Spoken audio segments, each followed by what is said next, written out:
monde, j'espère que ça va bien. Je vous retrouve aujourd'hui pour une nouvelle vidéo que j'adore vous faire sur ma chaîne et qui vous plaît également. Du coup, je suis ravie. Aujourd'hui, je vais tester une nouvelle fois des produits what the fuck. C'est vraiment le genre de vidéo que j'adore filmer, que j'adore monter et que voilà, j'adore vous proposer sur ma chaîne. D'ailleurs, si jamais il y a des produits que vous avez envie que je teste, n'hésitez pas à me dire ça dans les commentaires pour que je puisse me les procurer et vous les montrer dans de prochaines vidéos. Donc n'hésitez pas à liker cette vidéo si jamais vous voulez que je continue de faire des vidéos où je teste des objets what the fuck sur ma chaîne. Et je vous laisse sans plus tarder avec la suite. Pour le premier produit, il s'agit d'un dissolvant mousse que vous devez certainement déjà connaître, mais celui-ci a la particularité de nettoyer absolument tous les doigts en même temps. On va pouvoir nettoyer toute la main en un coup, donc c'est vraiment un gain de temps. Et pour tout vous dire, j'ai ce produit depuis très longtemps, mais je l'avais tout simplement oublié dans mes placards. Donc le pot est un petit peu plus grand qu'un dissolvant mousse classique, de façon à pouvoir accueillir tous les doigts d'un coup. Et contrairement aux autres dissolvants mousse, c'est assez compliqué de pouvoir tourner chacun des doigts étant donné qu'on est un petit peu bloqué par les autres. Mais finalement en 2 passages, toute ma main était bien dissolvée. Le seul petit hic, et ça c'est vraiment dû au dissolvant qui est utilisé à l'intérieur, c'est que c'est un dissolvant qui contient de l'acétone et du coup je trouve que c'est très asséchant. À la fin j'avais des petites peaux qui étaient toutes blanches, donc l'idéal ce serait ce même produit mais avec du dissolvant sans acétone.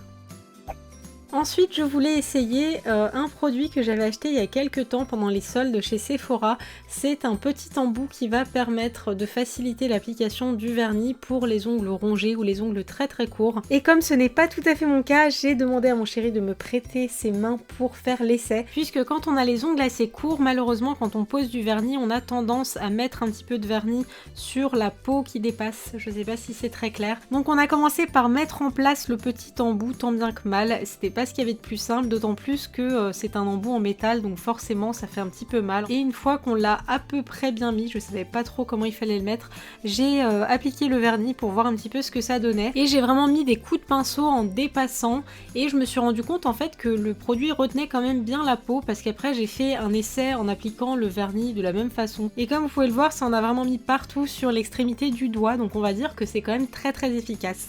Seul petit hic, j'ai l'impression que c'est pas adapté à toutes les morphologies d'ongles. Comme vous pouvez le voir, l'embout est quand même assez arrondi. Et quand on a l'extrémité du doigt qui est assez plate, moi il me semble que c'est assez plat également, c'est un peu compliqué du coup de faire correspondre les deux. Prochain produit, il s'agit d'un paquet que j'avais acheté au Japon il y a plusieurs années et il s'agit de coton spécialement conçu de façon à pouvoir retirer facilement les paillettes. J'avais déjà essayé ce produit il y a plusieurs années et je me souviens que j'étais ultra satisfaite, donc j'ai voulu réessayer. Et en fait ce sont des cotons qui ont la particularité d'être recouverts d'une couche de gaze. Vous savez, ce sont les cotons qu'on utilise quand on se blesse. Et en fait le tissage de la gaze va permettre de mieux gratter et d'emprisonner les paillettes présentes sur l'ongle et c'est vraiment très efficace. Je pense d'ailleurs que vous pouvez très bien refaire des cotons comme ça à la maison en prenant un coton classique et en mettant une couche de gaze par-dessus. C'est vraiment très efficace et ça permet vraiment de gagner du temps quand il s'agit de retirer un vernis pailleté. Je pense que vous voyez exactement de quoi je veux parler. Pour le dernier produit, c'est un duo de vernis de la marque OPI que j'ai également depuis des années et que je n'avais jamais essayé. Et c'est un vernis argenté qui, au-delà d'être métallique, est censé donner un côté un petit peu miroir et chrome à nos ongles. Je vous mets un petit visuel juste là et j'avais vraiment hâte de voir le rendu sur mes ongles. Donc j'ai commencé par appliquer la base qui est fournie avec et qui est apparemment indispensable pour obtenir cet effet.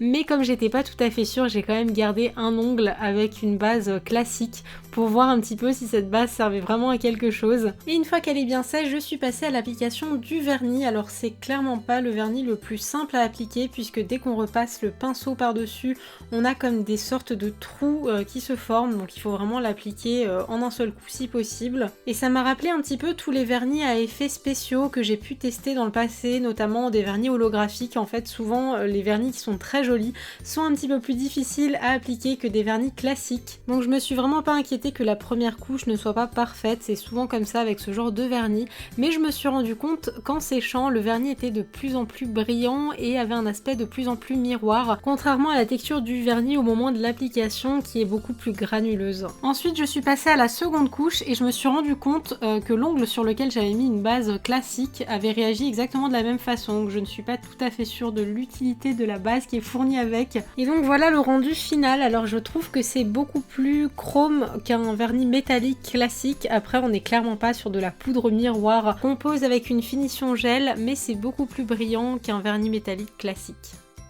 Et voilà pour cette vidéo, comme d'habitude, j'espère qu'elle vous aura plu, que vous aurez passé un bon moment. Moi en tout cas, j'ai passé un très bon moment avec vous et j'ai hâte de vous retrouver dans les commentaires. Je vous fais plein de bisous, on se retrouve très vite pour une nouvelle vidéo. D'ici là, prenez soin de vous, je vous embrasse très fort.